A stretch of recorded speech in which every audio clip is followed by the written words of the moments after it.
Let's make this interactive Excel dashboard in just 7 minutes, like and save for later. I got these time cards from ontheclock.com, and now I'm going to select all of my data and go to Insert Pivot Table.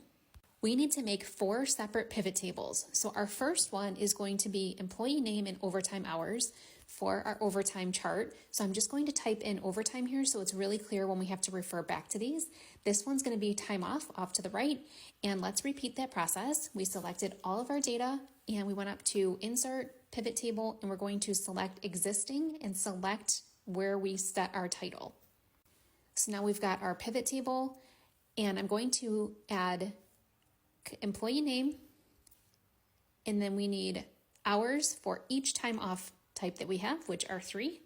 Now we've got that information. Then I'm going to go back to repeat this again. This is how you insert a pivot table.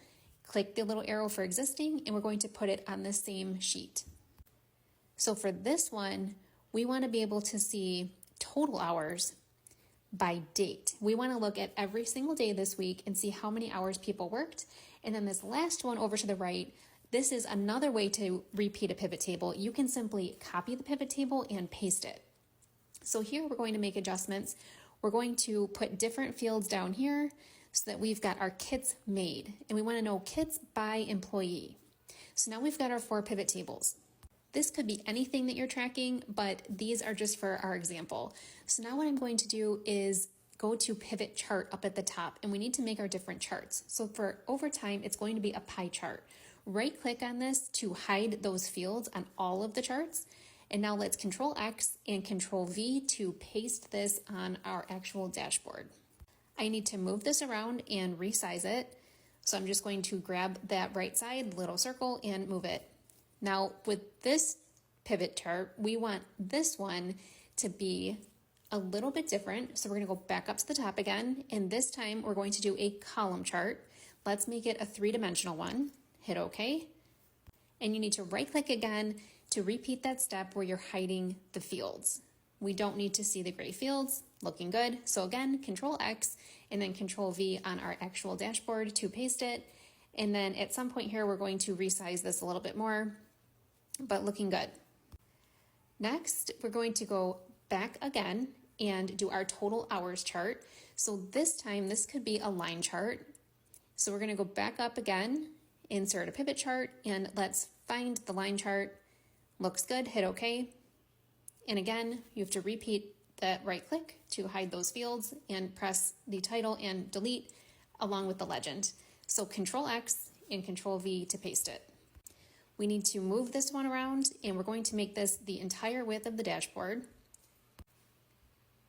So we've got that resized, and then while we're at it, let's fix this one and shrink this down a bit.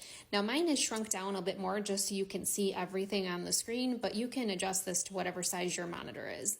So I'm going to right click here because we want to make some changes. We want to make this line a little bit thicker and orange. And then on the marker, we want it to be a circle and we want it to be larger. So we're going to go with the built-in one, and let's pick the circle and then increase the size on that.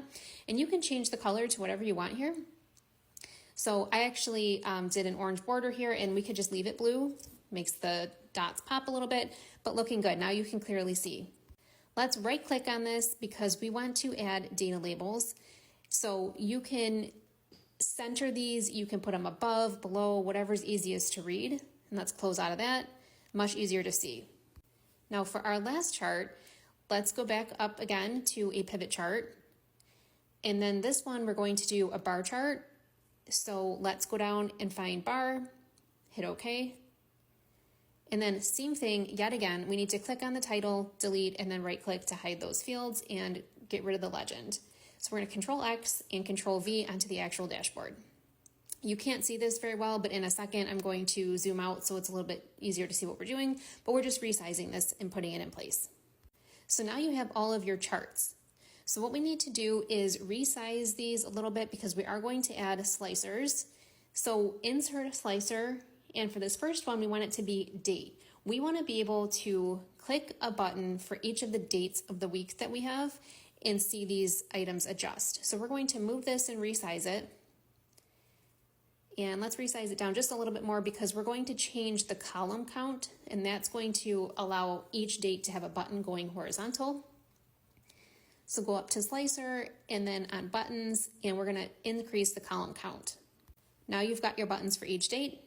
Test it out, it's working well.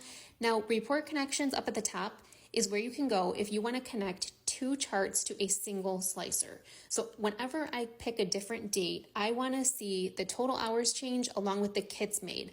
I wanna see for each day how many hours were worked and how many kits were generated. So now again, we can go through here and do some formatting. Let's change the colors up on our chart. You should make these brand appropriate for you. I'm gonna go with orange just for a color pop and then some different shades of gray. And then same thing over here. These bars are a little bit skinny, so it's a little bit difficult because again, I shrunk this down so you can see it on a mobile phone, but your chart will probably be much easier to work with. So you wanna make sure you're clicking on each bar and it's highlighting the appropriate ones. And I made a mistake there, so we're gonna undo that. And make sure you change the colors appropriate to whatever makes sense for you. And then we will do one more solid fill here. Let's do a light gray and then close out of this. So we need to move this down because we also want a slicer here. So here we wanna be able to insert a slicer and we want to be name. So we want to be able to see the employee names and be able to click on each one to filter. So we want to see for each employee how many different types and how much time off did they have. So I'm just moving this in place again, and we changed the column count. So now we've got smaller buttons, and that's looking a lot better. Now, if you go up to the different styles, you can change the colors on these. Let's change these to a gray shade, and then let's go back. So now as you test it out, you can click each button and everything is working. Looking good. And to remove this, you can click on the little filter icon in the slicer and it will go back to how it was. But let's format this as well, and let's change this color again to that nice bright orange so it really pops. And you've got your dashboard. So I just cleared the filter by clicking on the filter icon and I'm just testing it out. Looking great.